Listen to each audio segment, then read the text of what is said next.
Miguel Sánchez llevaba 15 años trabajando como celador en la morgue de la ciudad. Con el tiempo, se había acostumbrado al silencio, al frío y a ese olor a formaldehído que se le había impregnado en la ropa tan profundamente que su esposa, Estela, lo obligaba a cambiarse en la entrada de su pequeño apartamento. A sus 42 años, Miguel era un hombre común, de estatura media, con una calvicie incipiente y unos ojos grises y cansados que habían visto demasiada tristeza en esta vida. La tarde del viernes prometía ser tranquila. El supervisor se había ido a casa a las 6, dejando a Miguel solo para terminar su turno. La rutina de siempre: comprobar la temperatura de las cámaras frigoríficas, asegurarse de que todas las puertas estuvieran cerradas con llave y dar una última ronda por los pasillos. Después de eso, podría volver a casa con Estela, que seguramente ya había preparado la cena y encendido la televisión. Miguel caminaba por el largo corredor del sótano de la morgue cuando escuchó un susurro apenas audible proveniente de la cámara número 7. Se detuvo, aguzó el oído, pero el silencio volvió a envolver la sala. ¿Habrá sido mi imaginación?, pensó, y continuó su camino. Miguel. Alguien lo llamó en voz baja. El corazón le dio un vuelco, pero se obligó a no entrar en pánico. A lo largo de los años había escuchado todo tipo de sonidos en la morgue: crujidos, golpes, susurros. El viejo edificio tenía vida propia. Las tuberías zumbaban, el metal se expandía y se contraía. Nada sobrenatural. Miguel, ven aquí. La voz se hizo más clara, y ahora Miguel supo con certeza que era una voz de mujer, y que venía de la cámara número 7. Le temblaban las manos mientras se giraba lentamente hacia la puerta de hierro. En la cámara 7 yacía Elena Vargas, una mujer de 35 años que habían traído esa misma mañana. Según los documentos, un paro cardíaco. Miguel recordaba su rostro: facciones hermosas, un largo cabello oscuro, la piel pálida, una belleza clásica a la que la vida se había llevado demasiado pronto. Miguel, no tengas miedo. Abre la puerta. La voz sonaba tranquila, casi amable. Miguel se acercó lentamente a la puerta de la cámara. Sus dedos temblorosos giraron el picaporte. El aire frío le golpeó la cara, pero eso no fue nada comparado con lo que vio. Elena Vargas estaba sentada en la mesa de metal, con las piernas colgando y una leve sonrisa en los labios. Estaba viva, definitivamente viva. Sus ojos lo miraban directamente. No había miedo ni confusión en ellos, solo determinación y una extraña seguridad. «No tengas miedo», repitió ella al ver cómo Miguel se pegaba al marco de la puerta. «Siéntate. Tenemos que hablar». Miguel no podía moverse. Toda su comprensión de la realidad se estaba desmoronando. Los muertos no vuelven a la vida, no hablan y no sonríen. Sé que ahora mismo estás pensando que te has vuelto loco, continuó Elena, saltando de la mesa. Pero créeme, nunca estuve muerta. Simplemente fui muy buena fingiéndolo. Eso es imposible, susurró Miguel. Yo mismo recibí tu cuerpo. No tenías pulso ni respiración. Elena se acercó a él y Miguel sintió el calor de su piel. Un fármaco especial, explicó ella. Ralentiza los latidos del corazón al mínimo. La respiración se vuelve casi indetectable. Para un médico común, parezco muerta. Para ti también. Pero el efecto desaparece después de 12 horas. Miguel se dejó caer en una silla que había junto a la entrada. La cabeza le daba vueltas por todo lo que estaba pasando. ¿Por qué? Fue lo único que pudo articular. Porque mi marido quería matarme, respondió Elena con seriedad. Y la única forma de seguir viva era morir. Se sentó a su lado, en la otra silla, la que normalmente se usaba para las visitas durante las identificaciones. Mi marido es Vicente Vargas. Quizás hayas oído su nombre. También lo llaman el Barón. No es alguien con quien quieras cruzarte. Intenté dejarlo. Solicité el divorcio, pero me dijo que antes me mataría que dejarme ir. Miguel asintió. El nombre de Vicente Vargas era, en efecto, muy conocido. Un capo del crimen, dueño de varios restaurantes y empresas de construcción. Un hombre con el que era mejor no cruzarse. Así que decidí morir, continuó Elena. Tengo un amigo médico que me ayudó a conseguir el fármaco. Ayer por la noche lo tomé. Llamé a una ambulancia diciendo que me sentía mal y dejé la puerta abierta. Cuando llegaron los sanitarios, yo ya estaba en un estado de muerte casi clínica. «¿Pero por qué me cuentas esto a mí?», preguntó Miguel, recuperando poco a poco la compostura. Elena lo miró directamente a los ojos. «Porque necesito tu ayuda. Mañana por la mañana, mi marido vendrá aquí para la identificación. Debe estar convencido de que estoy muerta. Y entonces, te pedirá que organices la cremación rápidamente, sin preguntas innecesarias ni ojos y oídos curiosos. Te pagará por ello. ¿Y qué quieres de mí?». Que aceptes. Coge su dinero. Finge que preparas mi cuerpo para la cremación. Y cuando él se vaya, ayúdame a salir de aquí. Miguel negó con la cabeza. Esto es una locura. ¿Si se entera? No se enterará. Lo he pensado todo. Tengo documentos, dinero, un billete de avión. En 24 horas ya no estaré en esta ciudad. Desapareceré para siempre. Elena se inclinó hacia él. Miguel, sé cuál es tu sueldo. Sé que tu mujer sueña con un piso nuevo y que ahorráis cada céntimo. A partir de hoy te convertirás en millonario. Te pagaré $1.000.000 por tu ayuda. Miguel sintió que todo se le mezclaba en la cabeza. $1.000.000? Era más de lo que jamás podría imaginar. Un piso nuevo para Estela, la posibilidad de ayudar a su hija Catalina con la universidad, viajes con los que solo habían soñado. ¿De dónde sacas tanto dinero?, preguntó. Fui la esposa de Vicente Vargas durante 15 años. Durante 15 años vi, oí y supe muchas cosas. Sé cómo ahorrar dinero y guardar silencio. Tengo cuentas de las que mi marido no sabe nada y tengo información que vale más que cualquier dinero. Elena se levantó y se acercó a la ventanilla de la cámara que daba al pasillo. Mañana a las 10 de la mañana, Vicente vendrá. Identificará el cuerpo. Te pagará por la cremación. Tú cogerás el dinero. Aceptarás todas sus condiciones. Y cuando él se vaya, me ayudarás a salir. Para la noche, ya no estaré en la ciudad. ¿Y si me niego? Elena se giró hacia él. Entonces encontraré otra manera. Otra persona. Pero créeme, Miguel, una oportunidad como esta no volverá a presentarse. $1.000.000 por el trabajo de un día. Miguel miró a aquella mujer y comprendió que su vida estaba al borde de un cambio radical. Podía negarse, llamar a la policía, contarlo todo tal como era y seguir siendo el mismo celador de la morgue con un sueldo miserable. O podía arriesgarse y conseguir aquello con lo que ni siquiera se había atrevido a soñar. «Está bien», dijo en voz baja. «Te ayudaré». Elena sonrió y Miguel se dio cuenta de que su sonrisa en efecto era hermosa. «Entonces prepárate», dijo él. «Vamos a tomar un té. Y luego, prepárate para volver a estar muerta». Mientras bebía un té con un sándwich en la sala de descanso de la morgue, Elena Vargas pensaba en cómo su vida había llegado a ese punto. Hace 15 años, era una estudiante normal de magisterio. Soñaba con trabajar con niños y creía en un futuro feliz. Todo cambió una noche de marzo cuando volvía a casa después de un seminario que había terminado tarde. 3 borrachos la atacaron en un callejón oscuro. No solo querían dinero, sus intenciones eran mucho peores. Elena gritó, se resistió, pero las fuerzas eran desiguales. Y entonces apareció él, Vicente Vargas. En aquel entonces un joven con una mirada decidida y puños pesados. Dio una paliza a los agresores, llevó a Elena al hospital y luego la visitó durante varios días, trayéndole flores y fruta. Elena se enamoró de su salvador. Vicente era guapo, fuerte, seguro de sí mismo. Le decía palabras hermosas sobre cómo la protegería siempre, que serían felices juntos. Elena no sabía entonces a qué se dedicaba realmente su elegido. No sabía que el coche de lujo no se había comprado con dinero ganado honradamente y que los regalos caros se pagaban con la sangre de otros.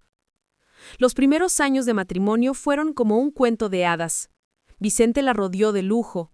Viajaban, vivían en una casa preciosa. Tenía los mejores vestidos y joyas.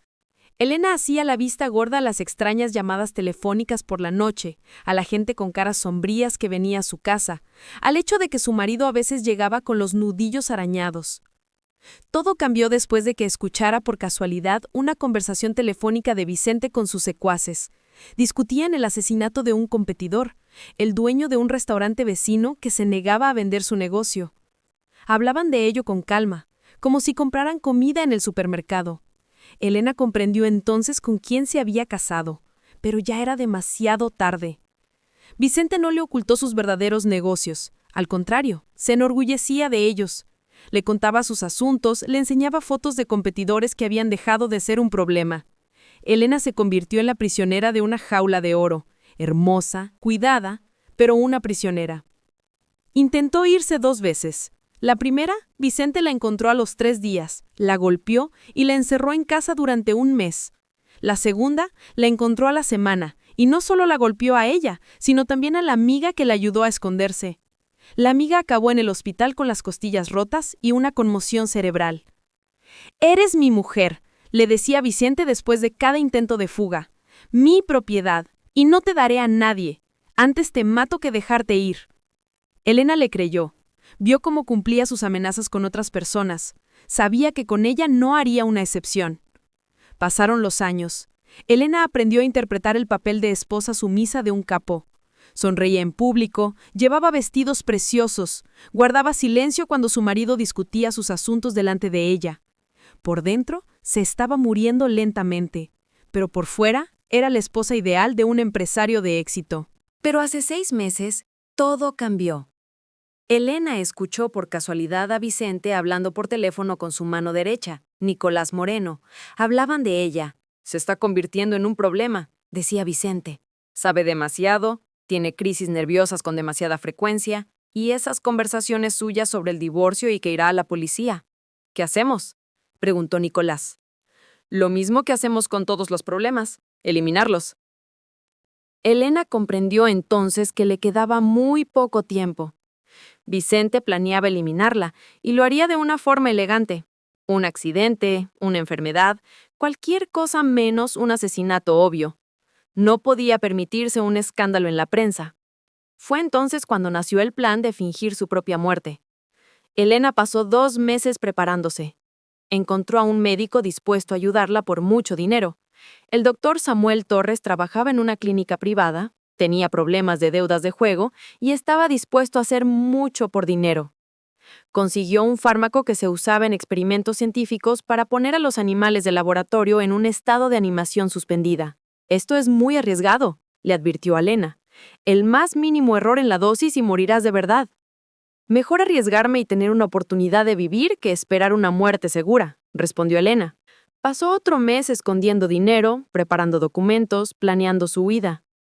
Tenía una hermana, Nina, en Canadá, que no sabía nada de los problemas de Elena, pero siempre le decía que las puertas de su casa estaban abiertas para ella en cualquier momento. Ayer por la noche, Elena tomó el fármaco.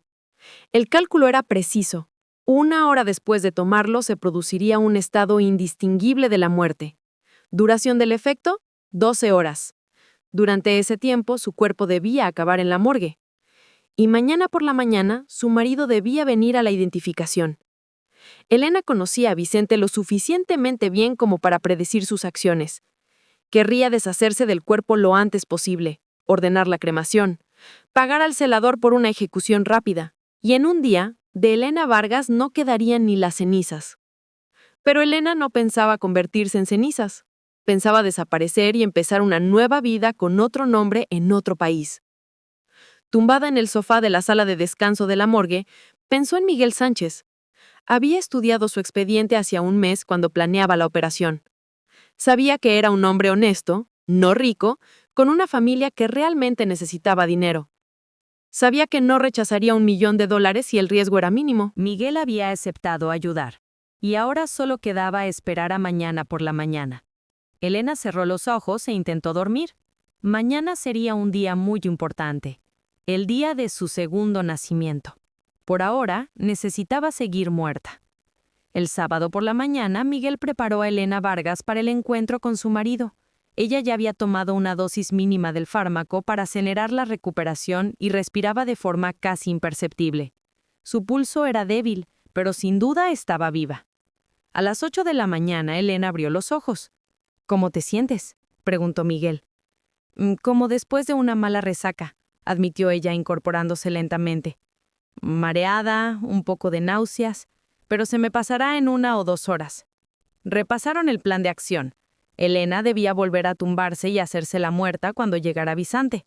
Miguel debía comportarse con naturalidad, aceptar el dinero para la cremación y despedir a su marido con la adecuada expresión de condolencia. A las 9, un coche negro se detuvo frente al edificio de la morgue. Era un sedán caro, con los cristales tintados. Miguel observó desde la ventana cómo bajaban 3 hombres. Uno era alto, de hombros anchos y vestido con un elegante traje negro. Era sin duda Vicente Vargas. Los otros 2 parecían guardaespaldas o ayudantes. Miguel fue rápidamente a la cámara número 7. «Ya están aquí», le susurró a Elena. Ella asintió y se tumbó en la mesa cerrando los ojos. En segundos Elena volvió a parecer una persona muerta. Pálida, inmóvil, con una respiración casi invisible. Los hombres entraron en el edificio, sus pasos resonando con un eco hueco en el pasillo. Miguel salió a su encuentro, intentando parecer tranquilo. «Soy Vicente Vargas», se presentó el hombre alto, mostrando su documento de identidad. «Vengo a identificar el cuerpo de mi esposa». Su voz era grave y ronca, con apenas unas notas de cansancio. Vicente parecía mayor de sus 40 años. Arrugas profundas alrededor de los ojos, canas en su pelo oscuro, un rostro duro y una mirada fría. Un hombre acostumbrado al poder y que no toleraba objeciones. «Por supuesto, pasen por favor», respondió Miguel. «Lamento su pérdida». Los condujo a la cámara número 7. Cuando Miguel abrió la puerta, Vicente dio un paso adelante y miró durante un largo rato a la mujer que yacía en la mesa. Su rostro no expresaba ninguna emoción, ni tristeza, ni alivio, ni arrepentimiento. «Es ella», dijo secamente. «Es mi esposa». Uno de los acompañantes de Vicente, un hombre de unos 30 años, con una mandíbula cuadrada y una mirada severa, también se asomó a la cámara. ¿Seguro que es Elena?, preguntó. «Seguro, Nicolás», confirmó Vicente. «Puedes estar tranquilo». Miguel notó con qué atención este tal Nicolás examinaba el cuerpo. Su mirada era profesional, como la de una persona acostumbrada a comprobar los detalles. Una ola de frío recorrió la espalda de Miguel. ¿Y si notaban que Elena respiraba? ¿Y si sospechaban algo? Pero Elena interpretaba su papel a la perfección.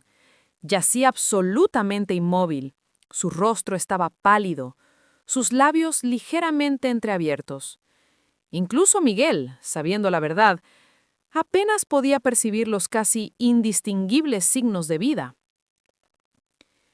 «¿Cuándo podemos recoger los documentos?», preguntó Vicente. «Esta tarde», respondió Miguel. «Pero primero tenemos que resolver la cuestión del funeral. ¿Planean un entierro o una cremación?». «Cremación», interrumpió Vicente bruscamente. «Lo antes posible». «Normalmente el procedimiento tarda varios días». «La necesito para hoy». Vicente sacó un grueso fajo de billetes del bolsillo interior de su chaqueta. «¿Cuánto cuesta una cremación urgente?». Miguel fingió pensar. «Es bastante difícil organizarlo en fin de semana. Hay que llamar especialistas, preparar el equipo». «¿Cuánto?», repitió Vicente, y en su voz aparecieron notas amenazantes. $50,000, soltó Miguel diciendo la primera cifra que se le vino a la cabeza. Sin pestañear, Vicente contó el dinero y se lo entregó a Miguel.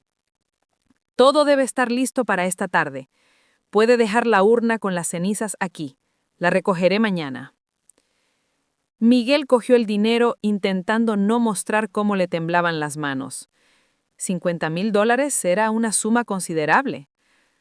«Por supuesto, todo se hará como usted diga», prometió. Vicente miró una vez más el cuerpo de su esposa, luego se dio la vuelta y se dirigió a la salida. Sus acompañantes lo siguieron. «Una vez más, mi más sentido pésame», dijo, mientras los despedía. Vicente se detuvo en la puerta y lo miró con una mirada penetrante. Espero que nos entendamos, dijo en voz baja. Este asunto requiere delicadeza. Por supuesto, asintió Miguel. Confidencialidad total. Los hombres se fueron y Miguel sintió como la tensión abandonaba sus hombros. Esperó a que el coche se alejara y luego volvió rápidamente a la cámara número 7. Elena ya estaba sentada en la mesa.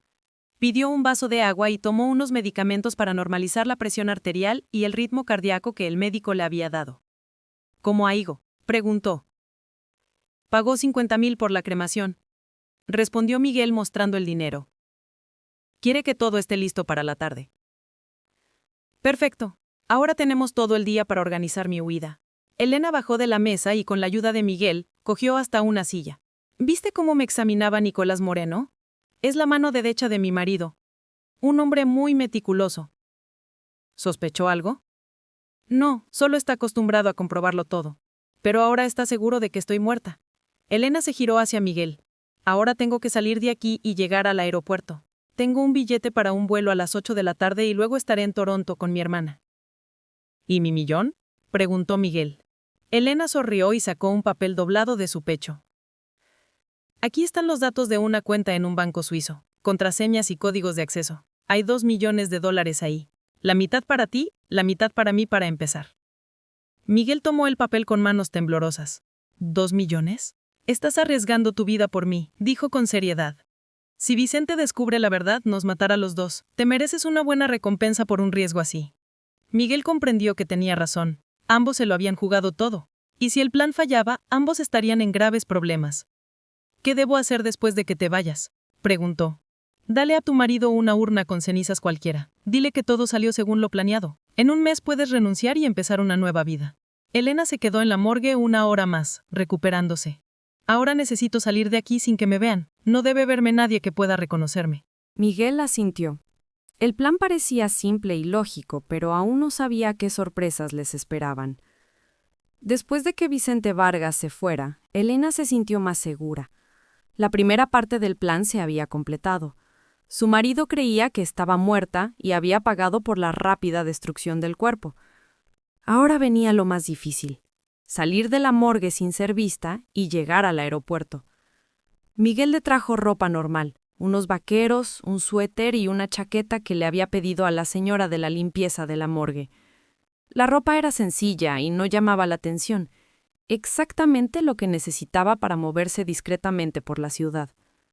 Tengo que recoger algunas cosas, dijo Elena mientras se cambiaba. Documentos, dinero, los billetes, todo está escondido en una taquilla de la estación de autobuses. ¿Y si hay gente de tu marido vigilando la estación?, preguntó Miguel. No deberían. Creen que estoy muerta. ¿Para qué vigilar a una muerta? Elena se acercó al espejo del baño de servicio de la morgue y examinó cuidadosamente su reflejo. El efecto de los medicamentos casi había desaparecido.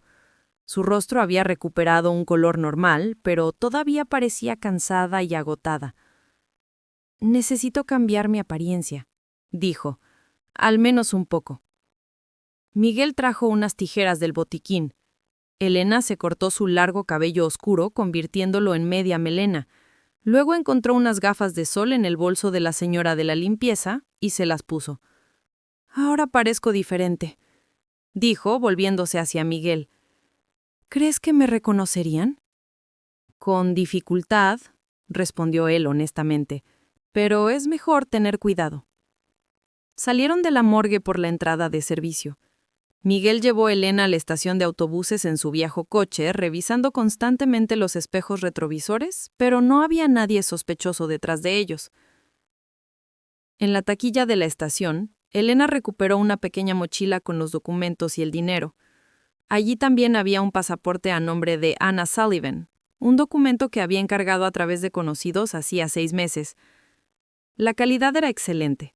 Solo un experto podría distinguirlo de uno real. Ahora soy Anna Sullivan, le dijo a Miguel, mostrando el documento. Elena Vargas está muerta y se convertirá en cenizas en unas horas. Fueron a una cafetería cerca del aeropuerto para esperar la hora de facturar. Elena pidió café y sándwiches para ambos. Miguel se sentó a la ventana y miraba nerviosamente su reloj. ¿Tienes miedo?, preguntó Elena. Sinceramente, sí, admitió Miguel. Nunca he hecho nada parecido. Toda mi vida he vivido según las reglas, trabajando, pagando impuestos. Y ahora estás ayudando a una mujer a salvar su vida, interrumpió Elena, y recibiendo un dinero que cambiará tu vida para mejor. Sacó otro papel de su mochila. Esta es la dirección y el número de teléfono de mi hermana en Toronto. Si hay problemas, si tu marido sospecha algo, llama a este número. Te ayudaré en lo que pueda. Miguel cogió el papel y lo guardó en su cartera. ¿Y qué hago con la cremación?, preguntó. Vicente vendrá mañana a por la urna. ¿Hay cuerpos no reclamados en la morgue?, preguntó Elena. Hay uno. Una anciana de tu misma altura y peso, más o menos. Sin parientes, se supone que la ciudad la incinerará la semana que viene. Pues incinérala hoy. Vicente recibirá una urna con cenizas y a nadie le interesará de quién son exactamente.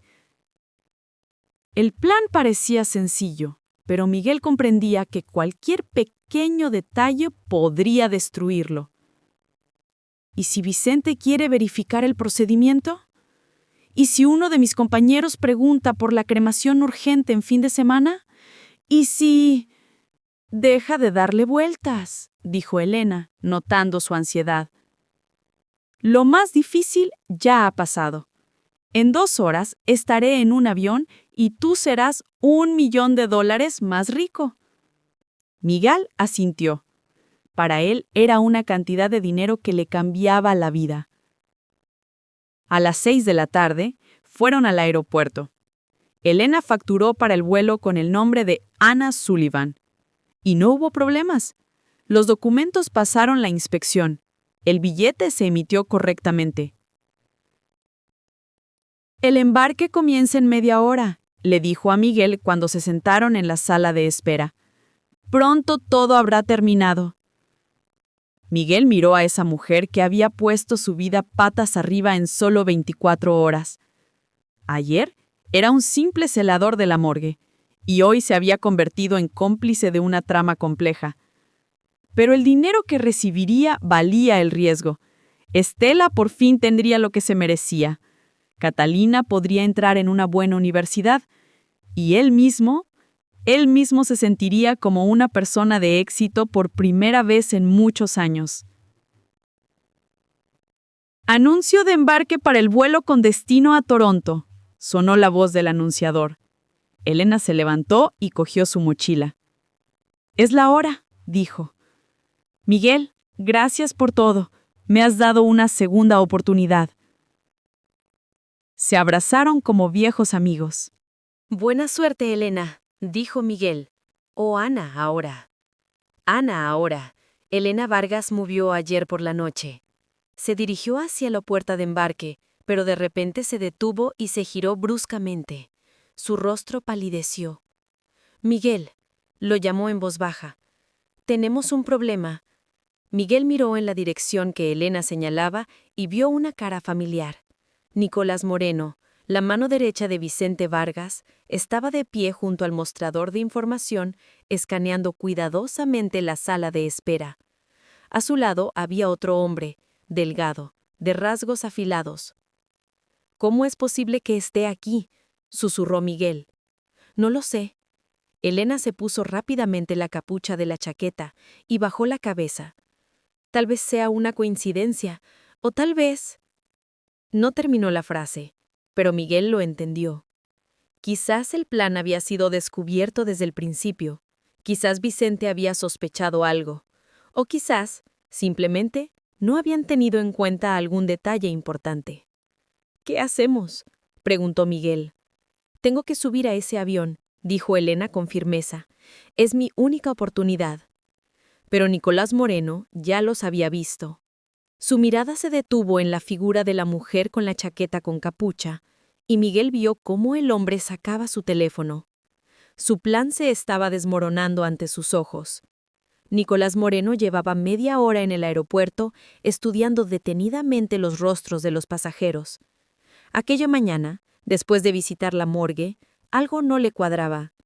En los 20 años que llevaba trabajando junto a Vicente Vargas, había aprendido a confiar en su instinto. Y su instinto le decía que algo iba mal. Vicente había reaccionado demasiado calmado a la muerte de su esposa. Nicolás conocía a su jefe. No perdonaba la traición. Incluso si Elena hubiera muerto por causas naturales, Vicente debería haber estado furioso con ella por intentar divorciarse, por crearle problemas. Pero en lugar de ira, solo había una fría indiferencia y el deseo de deshacerse del cuerpo lo más rápido posible.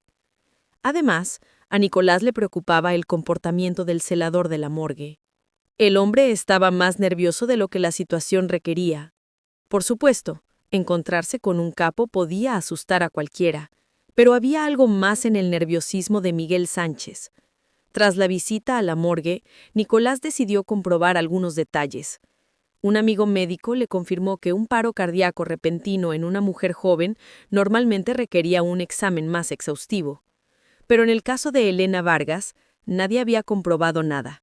El diagnóstico se hizo rápidamente y el cuerpo se envió a la morgue sin autopsia.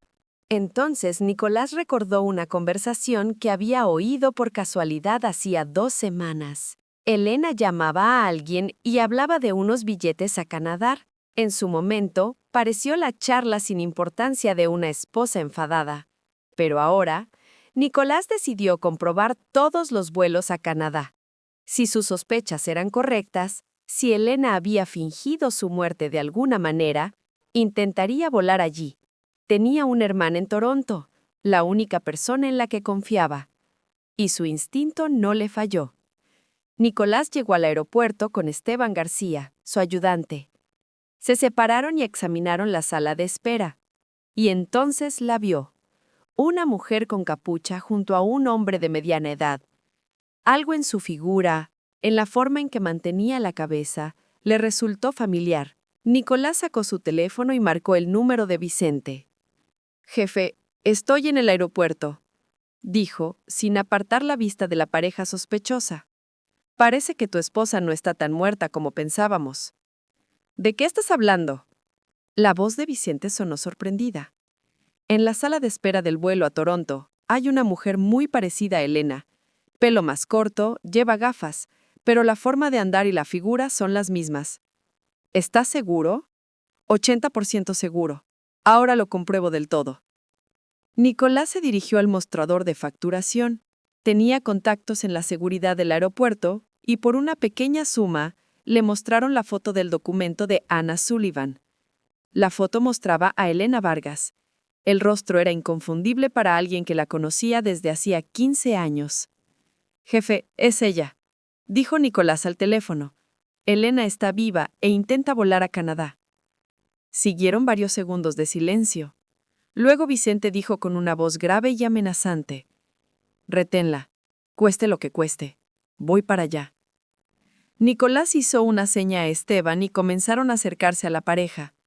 Pero la mujer de la capucha se dio cuenta de su movimiento y se giró bruscamente hacia su acompañante. Incluso desde el otro lado de la sala, Nicolás vio el rostro aterrorizado de Elena Vargas. Los había reconocido y comprendido que el plan había fracasado. Elena agarró la mano del hombre y tiró de él hacia las puertas de embarque. Pero Nicolás y Esteban estaban más cerca y lograron cortarles el paso. «Elena», dijo Nicolás cortésmente, «qué encuentro tan inesperado. Y nosotros que te creíamos muerta». Elena quitó la capucha y las gafas. Ya no tenía sentido huir. «Nicolás», respondió con la misma cortesía, «qué casualidad encontrarte en el aeropuerto». «Sí, una gran casualidad», sonrió Nicolás, «especialmente para una persona muerta. Por cierto, ¿quién es tu acompañante?». Miguel estaba de pie junto a Elena, pálido de miedo. Comprendió que se había metido en una situación muy grave de la que podría no haber salida. «Es Miguel Sánchez», dijo Elena, «un conocido, el celador de la morgue». Nicolás miró a Miguel con atención. «Ya veo», así que organizasteis toda una función con una muerte fingida. Esteban García se colocó a la espalda de Elena y Miguel, cortándoles la retirada. La situación era crítica. «Escuchen», empezó a decir Miguel, «yo no sabía». «Silencio», lo cortó Nicolás bruscamente. «Ahora no es momento para excusas». Sacó de nuevo su teléfono. «Seafe, está aquí. Elena y el celador.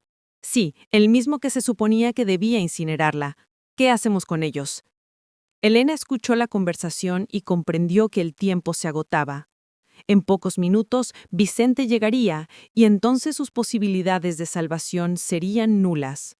«¡Policía! ¡Ayuda!», gritó de repente a pleno pulmón. «¡Estos hombres me están acosando! ¡Socorro!». La gente en la sala de espera empezó a girarse. Elena se soltó de las manos de Esteban y corrió hacia un puesto de la policía del aeropuerto. «¡Ayúdenme!», gritaba. «¡Estos hombres quieren secuestrarme!». Nicolás y Esteban comprendieron que llamar la pensión ahora era peligroso. Había demasiadas cámaras, demasiados testigos. Retrocedieron, observando cómo dos policías corrían hacia Elena. Miguel aprovechó la confusión y también se dirigió hacia los agentes. Por ahora estaban a salvo. Pero Nicolás ya estaba secando su teléfono para informar a Vicente de la nueva situación. Elena había ganado tiempo, pero la partida estaba lejos de terminar. Llevaron a Elena a una sala en la comisaría del aeropuerto. El capitán Andrés Ramos, un hombre de mediana edad con un rostro serio, se sentó frente a ella. «Bien, señora Sullivan», comenzó. «Cuénteme en detalle sus problemas con su marido». «Estuve casada con Vicente Vargas durante 15 años. Al principio parecía un empresario normal, pero luego descubrí que estaba involucrado en negocios criminales, extorsión, blanqueo de dinero, asesinatos por encargo». El capitán Ramos la miró con atención. «¿Tiene pruebas de esas acusaciones?» «Sí», dijo Elena con firmeza. «Documentos, grabaciones de conversaciones, fotografías, todo lo necesario para abrir un caso penal». «¿Y dónde están esas pruebas?» «En un lugar seguro. Se las entregaré a la policía, pero solo si me garantizan protección». En ese momento, un agente entró en el despacho. «Capitán, Vicente Vargas está en recepción. Dice que su esposa ha desaparecido y quiere poner una denuncia». Elena sintió que la sangre se le helaba. Vicente la había encontrado incluso aquí. «Hágale pasar», dijo el capitán. Vicente Vargas entró en el despacho con el aspecto de un marido preocupado. Al ver a Elena, fingió sorpresa y alivio. «Elena, cariño, gracias a Dios que estás viva». «Señor Vargas», dijo el capitán Thompson, «su esposa afirma que usted la amenazó de muerte». Vicente se sentó y la miró con lástima. «Capitán, mi esposa está enferma», dijo en un tono triste. «Tiene un trastorno mental. Está en tratamiento con un psiquiatra. Su estado ha empeorado en el último mes». «¡Es mentira!», se indignó Elena. «Cariño, ¿recuerdas al doctor Cuevas? Te recetó un tratamiento». Vicente sacó unos documentos de su chaqueta y se los entregó al capitán. «Aquí tiene un informe de la clínica psiquiátrica. Diagnóstico: trastorno paranoide con manía persecutoria. Mi esposa cree que yo y mis empleados queremos matarla». El capitán estudió los documentos. Parecían oficiales, con sellos y firmas. Comprendió que había caído en una trampa. Vicente se había preparado. Certificados falsos de médicos sobornados. «Esos documentos son falsos», dijo ella. «Nunca he estado en tratamiento psiquiátrico». «Capitán», continuó Vicente, «mi esposa desapareció de casa ayer. La busqué toda la noche. Hoy me han dicho que estaba en el aeropuerto gritando a mis empleados. Temo que pueda hacerse daño a sí misma o a otros». El capitán miró a Elena. «Usted afirmó tener pruebas. ¿Dónde están?» «En una caja de seguridad de un banco», dijo. «Tengo la llave aquí mismo». «De acuerdo», dijo el capitán. «Vayamos al banco y veamos esas pruebas. Si de verdad contienen evidencias de delitos, lo investigaremos. Si no, tendremos que derivarla a un examen médico». Era su única oportunidad. Fueron los tres al banco en un coche de policía. En el trayecto, Vicente le susurró: «Elena, entra en razón. Sé todo lo del fármaco, lo del celador, tu plan de huida. Estoy dispuesto a olvidarlo todo si vuelves a casa y te comportas». En el banco, Elena abrió la caja de seguridad.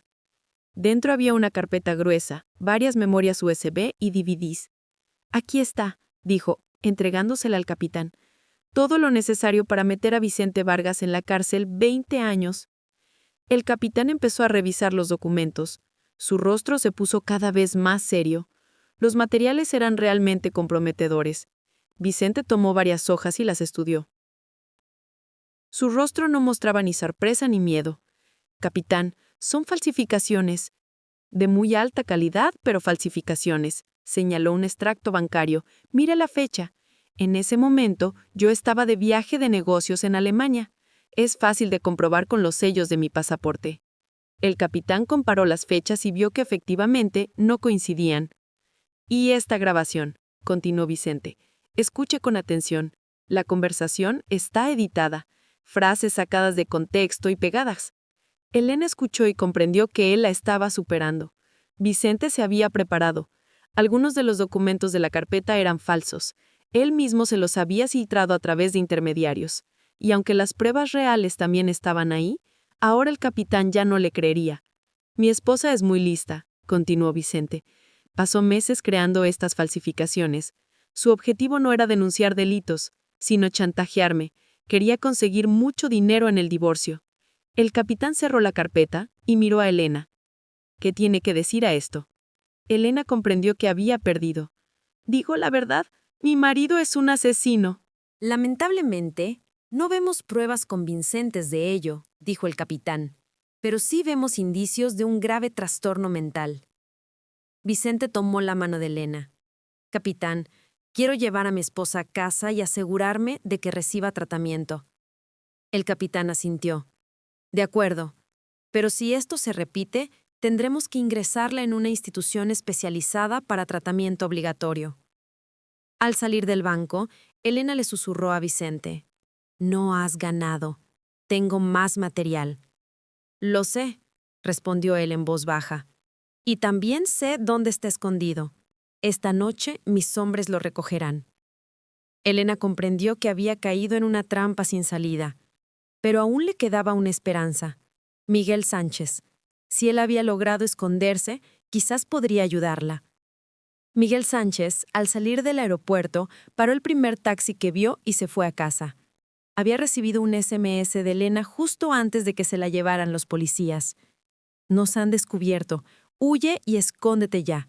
Te enviaré una dirección segura. Comprendió que tenía que desaparecer de la ciudad. Vicente Vargas no se andaría con rodeos con quien había ayudado a su esposa a fingir su muerte. En casa, metió a toda prisa algo de ropa y sus documentos en una bolsa. Estela estaba en el trabajo. Era enfermera en la clínica del barrio y no volvería hasta la noche. Miguel le escribió una nota. Tuve que salir de urgencia por un asunto de trabajo. Volveré en unos días. No te preocupes. No podía contarle la verdad. Pondría su vida en peligro también. Desde su casa, Miguel fue a ver a su amigo del colegio, Víctor Torres. Eran amigos desde la infancia, aunque sus caminos se habían separado. Víctor se hizo programador, trabajaba a distancia y vivía en una casa a las afueras de la ciudad.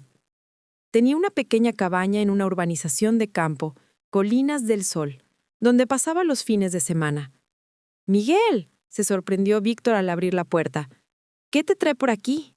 No tienes buena cara». «Víctor, necesito ayuda», dijo Miguel entrando en la casa. «Ayuda de verdad. ¿Puedes dejarme estar en tu cabaña unos días?» Víctor miró a su amigo, despeinado y con una bolsa en la mano.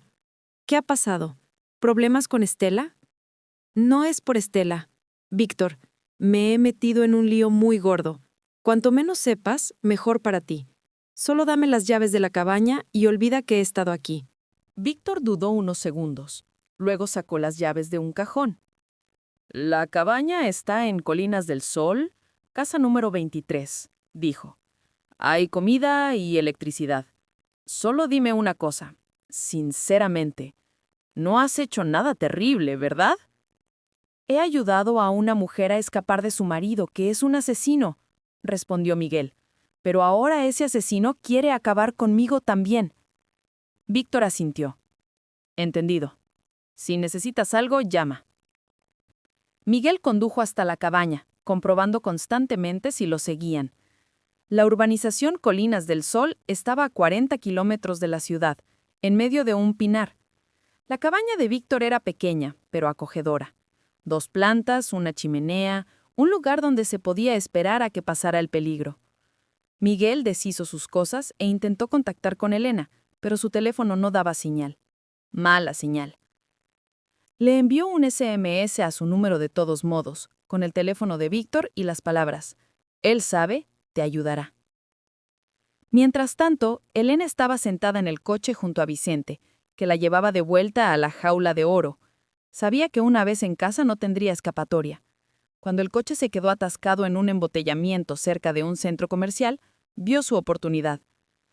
«Necesito ir al baño», dijo, con voz temblorosa pero firme. Vicente dudó, pero el capitán de policía le había advertido que cualquier comportamiento extraño por su parte sería investigado. Le hizo una seña a Esteban, que iba en el asiento del copiloto. «Acompáñala, y no la pierdas de vista». En los baños del centro comercial, mientras Esteban esperaba fuera, Elena vio una pequeña ventana de servicio que el personal de limpieza había dejado abierta. No lo pensó 2 veces, se coló por la ventana, cayó en un contenedor de basura blanda en el callejón trasero y salió corriendo, perdiéndose entre la multitud de compradores. Lo primero que hizo fue comprar un teléfono de prepago en un kiosco. Vio el SMS de Miguel, marcó el número. Esa misma noche, un coche se detuvo junto a la cabaña. Miguel miró por la ventana y vio la figura familiar de Víctor bajando de su coche. «¿Víctor?», se sorprendió Miguel al abrir la puerta. «¿Por qué has venido?». «Hermano», respondió Víctor, metiendo unas bolsas con comida. «Y traigo una pasajera más». Una mujer con ropa oscura y capucha bajó del coche. Miguel reconoció a Elena. «¿Cómo has escapado?», le preguntó. Con mucha dificultad, respondió Elena quitándose la capucha. Recibí tu mensaje con el número de Víctor. Quedamos y aceptó ayudarme después de que le contara parte de la verdad. Entraron en la casa. Elena parecía agotada y tensa. Vicente me ha superado, les contó. Me tendió una trampa con documentos falsos, y la policía se lo creyó. Me declararon una enferma mental. Víctor escuchaba la conversación con creciente asombro. «Espera», dijo. «Miguel, solo me contaste la mitad. ¿Qué ha pasado realmente?». Miguel y Elena intercambiaron una mirada. Entonces Elena comenzó a contar toda la historia desde el principio. Cuando terminó, Víctor entendió la gravedad de la situación. «¿Así que ahora los hombres de este tal Vargas os están buscando a los dos?». «Sí», confirmó Elena. «¿Y ahora qué?», preguntó Víctor. «Tenemos que salir del país», dijo Elena. «Tengo dinero, documentos, pero después del fiasco del aeropuerto, Vicente seguramente tendrá controladas todas las salidas». «¿Y por la frontera con México?», sugirió Víctor. «El control es menor allí, sobre todo en las zonas remotas». «Podría funcionar», aceptó Elena. «Pero necesitamos un coche y un guía que conozca esos lugares». Víctor pensó. «Tengo un conocido en un pueblo fronterizo. Organiza excursiones de pesca en los lagos de la zona. Por un buen dinero, podría pasaros al otro lado sin que os vean». «El dinero no es un problema», asintió Elena. «El problema es llegar hasta allí sin que nos detecten». Discutieron el plan hasta altas horas de la noche. Al final, decidieron que Víctor iría solo a la frontera para negociar con el guía. Luego volvería a por Elena y Miguel, y harían el viaje juntos. «¿Y qué pasará contigo, Víctor?», preguntó Miguel. «Si Vargas se entera de que nos has ayudado». «Soy programador, trabajo a distancia. En cuanto os cruce al otro lado, me iré a otra ciudad o a otro país hasta que todo se calme. Tengo una hermana en Alemania, lleva tiempo invitándome». Elena miró a aquel hombre que estaba arriesgando su seguridad por una desconocida. «¿Por qué nos ayudas?», preguntó. «Porque Miguel es mi amigo», respondió Víctor con sencillez. «Y porque no me gusta que los fuertes abusen de los débiles». Víctor se fue de madrugada hacia el pueblo fronterizo. Elena y Miguel se quedaron en la casa, esperando su regreso. Ambos sabían que los 2 días siguientes serían decisivos. O lograban salir del país, o... Miguel no quería ni pensar en la alternativa. A la mañana siguiente, Vicente Vargas estaba sentado en su despacho. Elena se había escapado de la policía, y eso solo significaba una cosa: no se detendría. El celador, Miguel Sánchez, había desaparecido. Estaban actuando juntos. Nicolás, llamó a su ayudante. ¿Qué han encontrado tus hombres? Nicolás Moreno entró con una carpeta. Jefe, el celador desapareció, pero sé dónde podría estar escondido. Tiene un amigo del colegio, Víctor Torres, programador. Vive en una casa a las afueras y tiene una cabaña en una urbanización de campo. Y hay más. Ayer por la noche, Torres salió de la ciudad por la autopista que va a la frontera. Mis hombres vieron su coche en las cámaras de vigilancia. Vicente frunció el ceño. La frontera con México. Intentan salir del país. Eso parece, pero también hay buenas noticias. Encontré el verdadero material comprometedor de Elena. Nicolás puso varias memorias USB y CD sobre la mesa. Estaba escondido en una caja fuerte detrás de una pared falsa en su dormitorio. Grabaciones reales, documentos auténticos, fotos sin editar. Vicente tomó uno de los discos y lo hizo girar en sus manos. «Destrúyalo todo», ordenó. «Y encuéntrame a Elena y a sus ayudantes. Quiero hablar con ellos personalmente. Tráemelos vivos. Quiero que Elena entienda los errores que ha cometido». A esa misma hora, en Colinas del Sol, Elena y Miguel esperaban el regreso de Víctor. Había llamado por la mañana diciendo que había negociado con el guía. El cruce costaría $100,000 por persona, pero garantizaba la seguridad. 200,000 por los dos. «Tengo ese dinero», dijo Elena. Sobre las 2 de la tarde, 2 coches se acercaron a la cabaña. Elena y Miguel miraron por la ventana y vieron a 4 hombres bajando. Reconocieron inmediatamente a uno de ellos, Nicolás Moreno. «Nos han encontrado», dijo Elena en voz baja. «Tenemos que huir por el patio trasero». Recogieron rápidamente sus cosas y salieron corriendo por la puerta de atrás. Detrás de la casa comenzaba un espeso pinar, el único lugar donde podían esconderse. Los hombres de Nicolás rodearon la cabaña y entraron a la fuerza. Al ver la casa vacía pero con las pertenencias de los fugitivos, comprendieron que solo llevaban unos minutos de ventaja. «Steven, rodea la casa por la derecha», ordenó Nicolás. «El resto, por la izquierda. No pueden haber ido lejos». Elena y Miguel corrían por el bosque, tropezando con raíces. Detrás de ellos, oían las voces de sus perseguidores. «Por allí, hacia el arroyo», señaló Elena. Llegaron a un pequeño riachuelo y lo cruzaron. «Elena, no podemos llegar lejos a pie», dijo Miguel sin aliento. «Necesitamos un coche». «Encontraremos uno», respondió ella. Salieron del bosque en la parte más alejada de la urbanización. Cerca de una de las casas había aparcado un viejo todoterreno, un coche capaz de circular por caminos forestales. «¿Sabes hacer un puente?», preguntó Elena. «No, pero puedo intentarlo», respondió Miguel. Rompió la ventanilla del conductor e intentó arrancar el motor cortocircuitando los cables bajo el volante, pero el coche no arrancaba. «Deja que lo intente yo», dijo una voz familiar. Miguel se giró y vio a Víctor. Su amigo estaba de pie junto al coche, sosteniendo unas llaves. «¡Víctor!», se alegró Miguel. «¿De dónde has salido?» «Vi a la gente de Vargas cerca de mi cabaña y supe que estabais en peligro», explicó Víctor. «Este coche es de mi vecino. Me ha dado las llaves. ¡Rápido! ¡Subid!». Subieron al todoterreno y Víctor arrancó el motor. El coche rugió y se adentró por el camino rural en dirección a la autopista. «El guía nos espera en el lugar acordado», dijo Víctor, «pero el viaje es largo, 4 horas por caminos forestales». Detrás de ellos, en la urbanización, se armó un revuelo. Los hombres de Nicolás descubrieron el coche desaparecido y comenzaron la persecución. Pero el todoterreno de Víctor ya había desaparecido en la espesura del bosque, por donde los coches de ciudad de sus perseguidores no podían pasar. «Los hemos perdido», dijo Víctor mirando por el retrovisor. «Ahora lo importante es llegar a la frontera antes de que monten controles en las carreteras». Elena apretó en su mano la mochila con los documentos y el dinero. Quedaban horas para la libertad, pero eran las horas más peligrosas de su vida.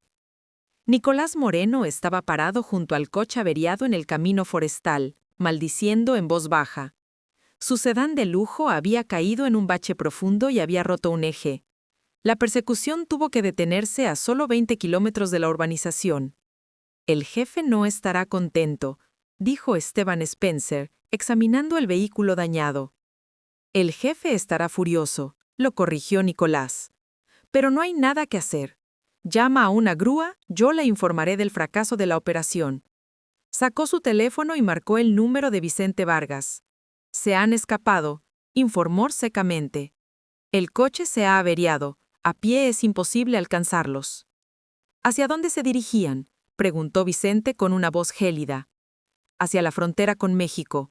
Lo más probable es que intenten cruzar ilegalmente». «Contacta con la patrulla fronteriza», ordenó Vicente. «Que refuercen la vigilancia. Y contacta también con los mexicanos. Tengo gente allí. Anota esto». Pero ya era demasiado tarde.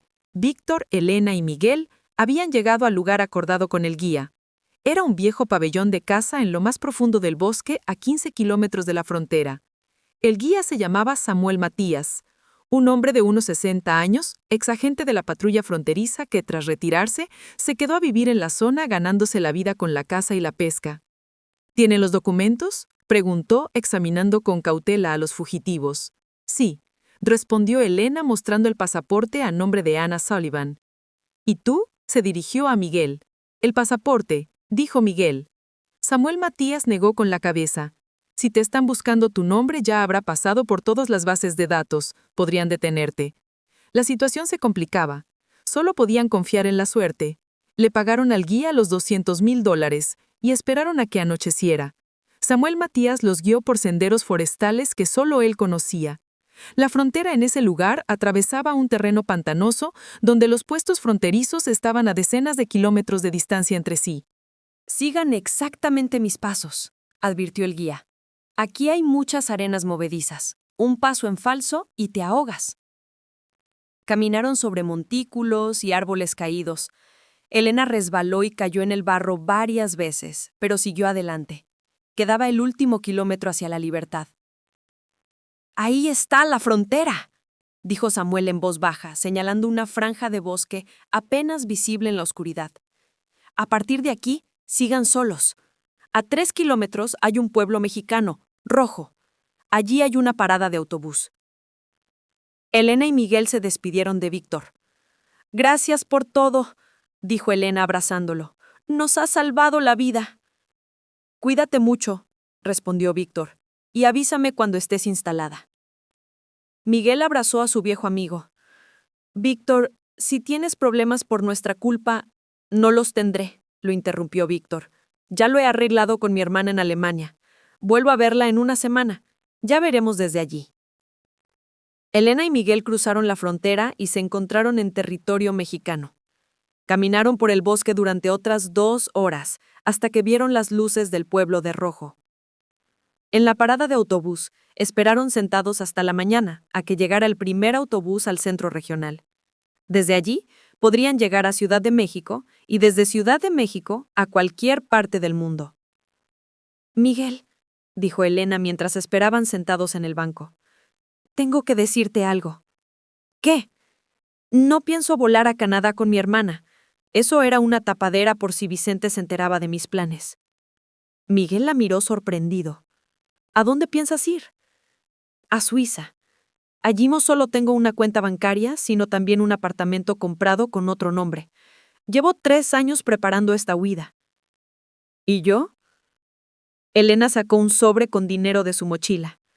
«Aquí tienes tu parte. Puedes ir a donde quieras. Y si quieres, ven conmigo a Suiza. Allí podrás empezar una nueva vida». Miguel cogió el sobre y sintió su peso. Nunca había tenido tanto dinero en sus manos. «¿Y qué pasa con Vicente?», preguntó. «No dejará de intentar encontrarnos». «Vicente pronto tendrá otras preocupaciones», sonrió Elena. «Envíe copias del material comprometedor real a la Fiscalía, al FBI y a los editores de 3 de los periódicos más importantes del país». «¿Cuándo conseguiste hacer eso?», cuando aún estábamos en la cabaña, a través de Internet. Tenía preparados los correos electrónicos con los archivos adjuntos. Solo tenía que pulsar enviar. Miguel negó con la cabeza. Aquella mujer lo había previsto todo hasta el más mínimo detalle. Por la mañana llegó el autobús. Llegaron al centro regional y de allí a Ciudad de México. En la capital, Elena compró 2 billetes de avión a Zúrich. 8 horas después, estaba sentada en un avión suizo, mirando por la ventanilla cómo la tierra mexicana se alejaba. «Libre», dijo Elena en voz baja. «Por primera vez en 15 años, soy verdaderamente libre». Miguel se quedó en Ciudad de México, pensando en su esposa Estela y en su hija Catalina, a las que había tenido que dejar atrás, pero encontraría la manera de reunirse con ellas. El dinero se lo haría posible. Mientras tanto, en una gran ciudad de Estados Unidos, Vicente Vargas leía las noticias en Internet.